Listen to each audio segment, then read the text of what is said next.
যে এটার জন্য রাজ্যের তরফ থেকে একটা ইনকোয়ারি করা উচিত, নাহলে কেন্দ্রীয় এজেন্সির মাধ্যমে ইনকোয়ারি করা উচিত। ঘটনাটা খুব মানে এটা তো স্বাভাবিক ঘটনা নয়, এটা তো অস্বাভাবিক ঘটনা।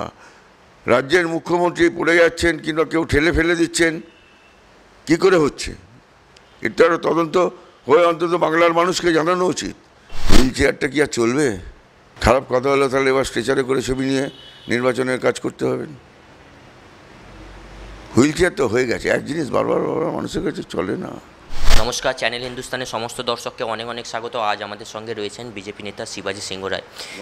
শিবাজিদা, লোকসভা ভোট সামনে, তার আগে চোট পেলেন মুখ্যমন্ত্রী। এসএসকেএম সূত্রে খবর যে তাকে কেউ পেছন থেকে ঠেলেছেন, তার ফলেই তিনি পড়ে গেছেন এবং মাথা থেকে রক্ত বেরিয়েছে। কি বলবেন? কি একটা ভয়ঙ্কর ঘটনা। আমাদের মুখ্যমন্ত্রী বাড়িতে চোট পেয়েছেন, আমরা দেখছি ডাক্তারবাবুরা বলছেন যে কেউ পেছন দিক দিয়ে ঠেলে দিয়েছে। আমরা তো এটা বিশ্বাস করতে পারছি না। কারণ একজন মুখ্যমন্ত্রীর অন্তত ঘরের ভিতরেও তো একজন সহকারী থাকবেন, কোনো একজন লেডি অ্যাসিস্ট্যান্ট থাকবেন, যিনি প্রথম কথা দিদির তো ওটা বয়স, চাপ, রাজনৈতিক টেনশান সব কিছুই থাকে, তার মধ্যে থেকে পেছন দিয়ে ধাক্কা মারে। আমি তো ধাক্কা মারে তো এটা ক্রিমিনাল অফেন্স। কে ধাক্কা দিয়েছে বলে মনে হচ্ছে? আমি জবাব কী করে বলবো? বাড়ির ভিতরে, ওনার বাড়ির ভিতরে কে থাকেন, পরিবারের মধ্যে কে থাকেন, যারা সিকিউরিটির মধ্যে কে থাকেন, এতটা তো আমার জানবার মতন ক্ষমতা নেই। তবে ঘটনাটা অত্যন্ত দুঃখজনক। মানে কী করে হলো, কেন হলো? আজ তো আমরা বিরোধী দল হলো, বাই প্রোটোকল আমাদের রাজ্যের chief minister, honourable chief minister, একজন মহিলা মুখ্যমন্ত্রী। তা আমার মনে পড়ে যাচ্ছে যে ইন্দিরা গান্ধীর যেভাবে হাজিরা হয়ে গেছিলো 33টা বুলেটে, আজকে দিদির এই ঘটনাটা ঠেলে ফেলে দেওয়ার মধ্যে পার্থক্য অনেকটাই আছে, কিন্তু দুর্ঘটনা কিংবা ইনসিডেন্ট দুটো কিন্তু তদন্ত করা উচিত। আজ যে সকালবেলা দেখছিলাম যে ডাক্তারবাবুরা হয়তো নানা রকম বলছে যে মানসিকভাবে হয়তো টেনশনের জন্য পড়ে যেতে পারেন। তাহলে গতকাল পিজির মতন একটা এত বড় হসপিটাল, সুপার স্পেশালিটি, আমাদের 1 নম্বর রাজ্যের হসপিটাল, পিজি হসপিটাল, জানি না কী কারণের মধ্যে হলো। এত নিরাপত্তা থাকা সত্ত্বেও এমন ঘটনা ঘটতে পারে? আমি তো বলছি যে নিরাপত্তার বেষ্টনীর মধ্যে তো মাঝখানে একটা ঘটনা ঘটলো, আমরা দেখলাম, সেই নিয়েও কোনো তদন্ত দেখলাম না। আজকে কিছুক্ষণ আগে দেখলাম যে কমিশনার অফ পুলিশ গেছেন। আমার মনে হয় নিশ্চয়ই কমিশনার অফ পুলিশ একটা তদন্তের নির্দেশ দেবেন।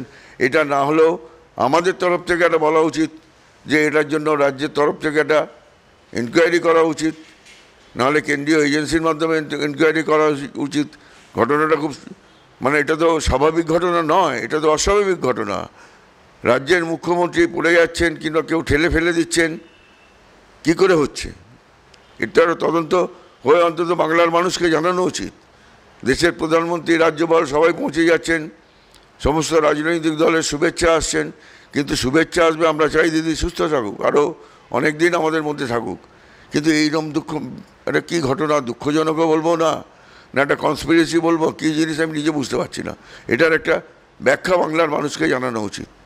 মমতা বন্দ্যোপাধ্যায় শুধু মুখ্যমন্ত্রী নন, তিনি কিন্তু পুলিশ মন্ত্রীও। এবার এখানেই তো প্রশ্ন যে নিরাপত্তা নিয়ে, নিজের পুলিশ মন্ত্রী, এটা তো প্রশ্ন উঠবেই নিরাপত্তা নিয়ে মুখ্যমন্ত্রী। এটা আমার আপনার কথা নয়, এটা বাংলার যারা 10 কোটি 10.5 কোটি ভোটার আছেন, যারা ভোটদান করেন, তাদের সবাইরই কথা।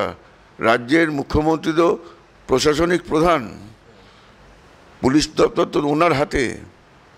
তা ওনার হাতে এখনও পর্যন্ত ডিজি, আইজি, এরা যারা আছেন, কমিশনার অফ পুলিশ, কেন চিন্তা ভাবনা করছেন না আমি জানি না, আমি বুঝতে পারছি না।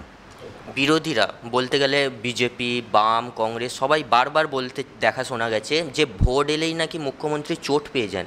সত্যি এটা আবার দেখতে পেলাম, কারণ আমরা বিধানসভা 2021 বিধানসভার আগে আমরা নন্দীগ্রামে দেখেছিলাম চোট পেয়েছিলেন। তারপরে পঞ্চায়েত ভোটের আগে আমরা সেবকে দেখেছিলাম দিদি হেলিপ্যাড থেকে নামতে গিয়ে চোট পেয়েছিলেন, আবার তিনি চোট পেলেন। দেখুন, এইটা বলতে গেলে অনেক কিছু বলতে হয়, কিন্তু হুইল চেয়ারটা কি আর চলবে? খারাপ কথা হলো তাহলে এবার স্ট্রেচারে করে ছবি নিয়ে নির্বাচনের কাজ করতে হবে। হুইল চেয়ার তো হয়ে গেছে, এক জিনিস বারবার বারবার মানুষের কাছে চলে না, মানুষ নেবে না। ওই দিক থেকে বলতে গেলে কি জানি না, এটা জানি না। হুইল চেয়ারে দেখছিলাম আজ সকালবেলায় বাজারের, মানে আমার প্রত্যন্ত বাজার বাগমারি বাজারের মধ্যে মানুষরা বলা বলি করছে, তাহলে কি এবারে স্ট্রেচারে যাবেন প্রচারে? মানে এসব অস্বাভাবিক কথাবার্তা এখন তো ঠিক না। কিন্তু আপনারাই এতদিন বলে এসছেন যে দিদি ভোট এলেই চোট পেয়ে যান। না আমরা বলে আসিনি, তাহলে হচ্ছেন কি করে? কপালে ফেটে গেল, রক্তর ফোঁটা বলছে, কাপড়ে রক্ত লেগে যাচ্ছে, মেজে দেওয়া হয়তো রক্ত পড়েছেন। বিপির জন্য হলো না কিসের জন্য হলো আমি জানি না, আমি তো মেডিকেল সায়েন্সের নই। আমার বাবা ডাক্তারবাবু ছিলেন। এটা কিন্তু পূর্ণ একদম জানা উচিত। তদন্ত হোক না হোক, বাংলার মানুষের কাছে সংবাদপত্রে যেই ডাক্তারবাবুরা কালকে বলেছেন, বিশেষ করে কালকে বলেছেন, সারা রাজ্যের মানুষকে যারা একটা আতঙ্ক ধরিয়ে দিয়েছেন, মনে হয়েছে কোনো ধাক্কা দিয়ে, তার সকালবেলা আবার সেটাকে কীভাবে ঘোরাচ্ছিল আমি সেটা জানি না। আগে ডাক্তারবাবুদের থেকে জানা উচিত, আর বিশেষ করে পিজি হসপিটালের ডাক্তারবাবুরা। তাকে বাচ্চাদের শিশুদের বেটে রেখে দেয়। পিজি হসপিটালের ডাক্তারবাবুদের সম্বন্ধে একটা অত্যন্ত বিশেষ করে তদন্ত করা উচিত। শুনলাম আমরা শিবাজিদার কথা, এবং তিনি বলছেন যে মুখ্যমন্ত্রীর যে এই চোট, এটা নিয়ে কিন্তু তদন্ত করা উচিত, এর মধ্যে লুকিয়ে থাকতে পারে কোনো রহস্য। এই রকম আরও খবর দেখার জন্য অবশ্যই চোখ রাখুন চ্যানেল হিন্দুস্তানে। ক্যামেরায় গৌতমের সাথে সুমন, চ্যানেল হিন্দুস্তান।